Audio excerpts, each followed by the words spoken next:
What's up guys, welcome back to the channel, and on today's video this is kind of a special edition video, and I hadn't planned on comparing these shoes, but it was requested by someone that seems to watch all of my videos, and these are the people that I need to listen to. So because he wanted to see a comparison of the Brooks Go 16 versus the Brooks Glycerin 21, that's what this video is going to be about. And look, I'm assuming that if this one person wanted to see this comparison, then someone else may want to see it too. So Michael, thanks for the idea. Let's get into it.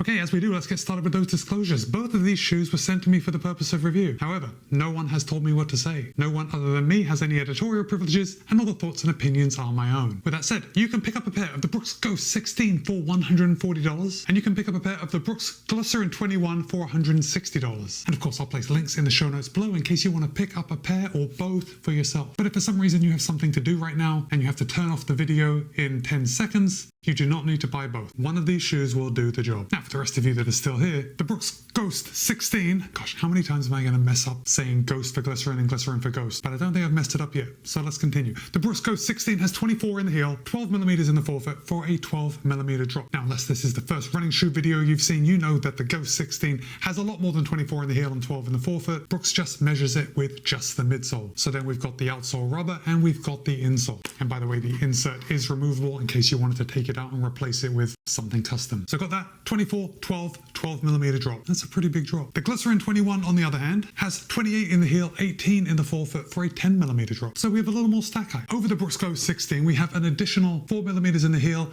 and 6mm in the forefoot. And the Glycerin 21 has a 10mm drop versus a 12mm drop. And you may be wondering, Matt, can you tell the difference? I mean, seriously, can you tell the difference between a 10mm drop and a 12mm drop? Or you have to wait just a few more minutes to find out the answer to that question. But let's keep plugging along. Brooks claims that the Go 16 in a US men's size 9 tips the scale at 9.5 ounces or 269.3 grams. However, in my size, a US men's size 13, it tips the scale at 11.7 ounces or 331 grams. The Glycerin 21, on the other hand, in a US men's size 9 reported by Brooks, tips the scale at 9.8 ounces or 277.8 grams. However, in my size, a US men's size 13, it tips the scale at 11.9 ounces or 336 grams. So, in my size, the Brooks Glycerin 21 is only 5 grams heavier than the Brooks Go 16. That's pretty impressive. Now, before we get into the materials and everything else that goes into these shoes, you should know that both of these shoes are going to be used for the same thing. These are both neutral daily trainers. However, what has made the Brooks Ghost the most popular running shoe in history? I don't know about that, but definitely the most popular running shoe from Brooks is that people seem to gravitate to this shoe for absolutely everything. It is a jack of all trades. It's the type of shoe that even if you're not a runner,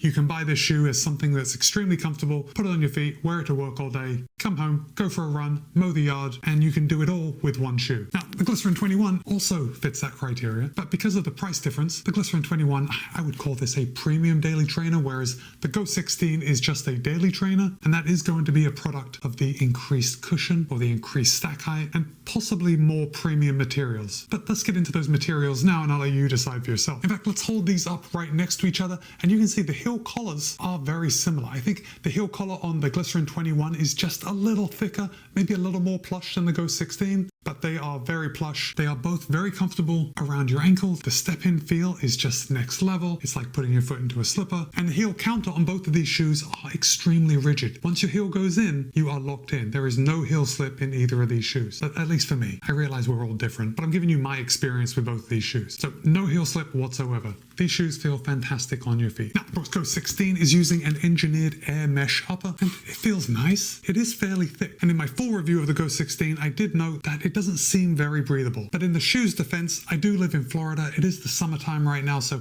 I have been running when it's very warm out. And I gotta say that even in my lightest, airiest shoes, they're still getting soaked after every run. But still, it remains, the Go 16 is not that breathable. But if you live in a cooler climate, I think it's gonna be spot on. Now remember, air mesh upper. Brooks Glycerin 21 has an engineered warp knit upper. So knit upper and mesh upper. I'm not sure if knit is more premium than mesh. I definitely prefer mesh over knit, but because this is knit, I generally think that it's going to run a little warmer than mesh. However, in the case of the Glycerin 21, I'm not so sure. The knit upper on the Glycerin 21 feels a little thinner than the mesh upper on the Go 16. However, that's just me feeling it right here in the studio. On the run, these feel very similar to each other. I wouldn't describe either of these shoes as breathable, and if you're going out on a hot summer day, your feet may feel slightly overheated. But if you're going for a run in the winter, or you live in a cool climate, or you're really not pushing the pace, both of these shoes are going to be just fine. Brooks really limits the overlays. We have the Brooks logo both on the lateral and the medial side. We've got underlays coming around the toe box. Don't know why I'm holding up, you can't see them, but those underlays just help keep that upper off your foot, and there is plenty of room in the toe boxes of both shoes. Really, Brooks has dialed in their comfort. These are both very comfortable shoes. I don't know if I can get that across to you enough. The reinforcements on the eyelet chain of the Glycerin 21 look a little more premium to me. On the Go 16, we've just got a little bit of overlays coming along the eyelet chain to give it reinforcement. However, when it comes down to it, I think they both do the job exactly the same. I don't see the Glycerin 21 lasting any longer because the eyelet chain looks a little more premium. So let's come down to the midsole. And this is kind of a big deal because this year for the Go 16, Brooks did a huge upgrade and they included DNA Loft V3 in the Go 16. That's the same premium foam that is used in the Glycerin 21. So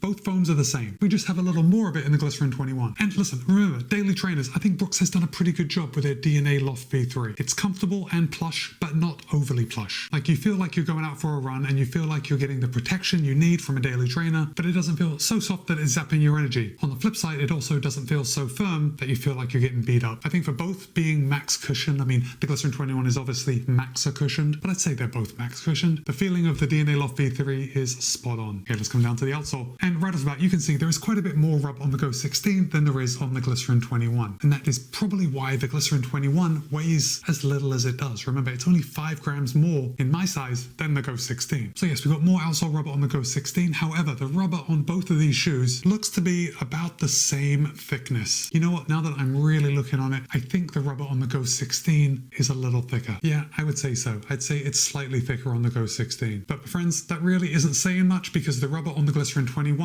is still very thick. Both of these shoes are going to last a long time, and if I had to put a guess on volume or mileage that you could put in these shoes, I am going to say that these are 500 mile plus shoes. Now, of course, that depends on what you're using them for. If you are walking in these shoes, walking tends to wear down shoes a little quicker than running does. They may not last 500 miles, but I think that estimate of 500 miles is pretty good for running miles. And then, of course, because these shoes are both so soft, so well made, it's very easy to send these shoes into their second life, give them a retirement gig like going to the shops or doing the gardening, and that I think is where the value of both the Go 16 and the Glycerin 21 really becomes apparent. You're getting value for your money with both of these shoes. I don't know, now the times you've been waiting for me to tell you if I can tell the difference between a 10mm drop and a 12mm drop, because I did go for a run with one of these shoes on one foot and the other on the other. That was clunky. But anyway, I did. And I tell you, when I put my foot into the Glycerin and then I put my other foot into the Ghost, I could definitely tell a difference between the drops. The Ghost just did feel slightly higher in my heel, even though, and I know this is contradictory, my heel was actually higher in the Glycerin 21. It felt higher in the Go 16 because my heel was higher than my toe. And that's what I wanted to tell you. But when I started thinking about telling you that, how I actually felt, the difference between the drop in both shoes, I started second guessing myself. Because honestly, I don't think my feet are that sensitive. Now, I did feel a difference, but I can't be 100% sure that it was the drop that I was feeling. So you can make up your own mind and decide if what I was feeling was the drop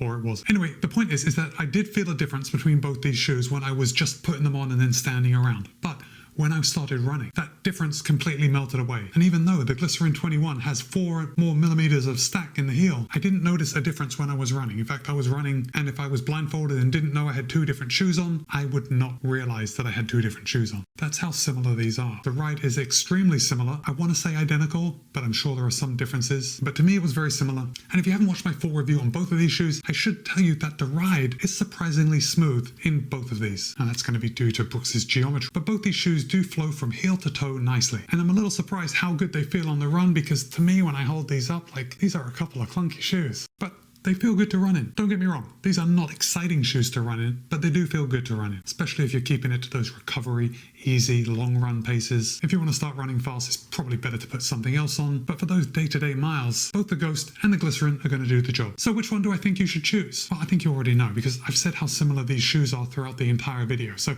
I want you to save your money and buy the Brooks Go 16. At $140, it's a good shoe, it's comfortable to run in, you've got that premium DNA Loft V3 foam, and the shoe is going to last last longer than you want to run in it. Look, if you've got an extra $20 burning a hole in your wallet, the Glycerin 21 is absolutely a good shoe. It's a premium daily trainer. But if I had to choose between both of these, I'm saving the $20 and I'm going with the Go 16. Okay, what are your thoughts? Have you run in either the Ghost or the Glycerin, any model throughout the years? Drop a comment and let me know. And with that, it's Matt B. This has been a shootout between the Brooks Go 16 and the Brooks Glycerin 21. Be kind, be happy, run well. See you in a couple of days.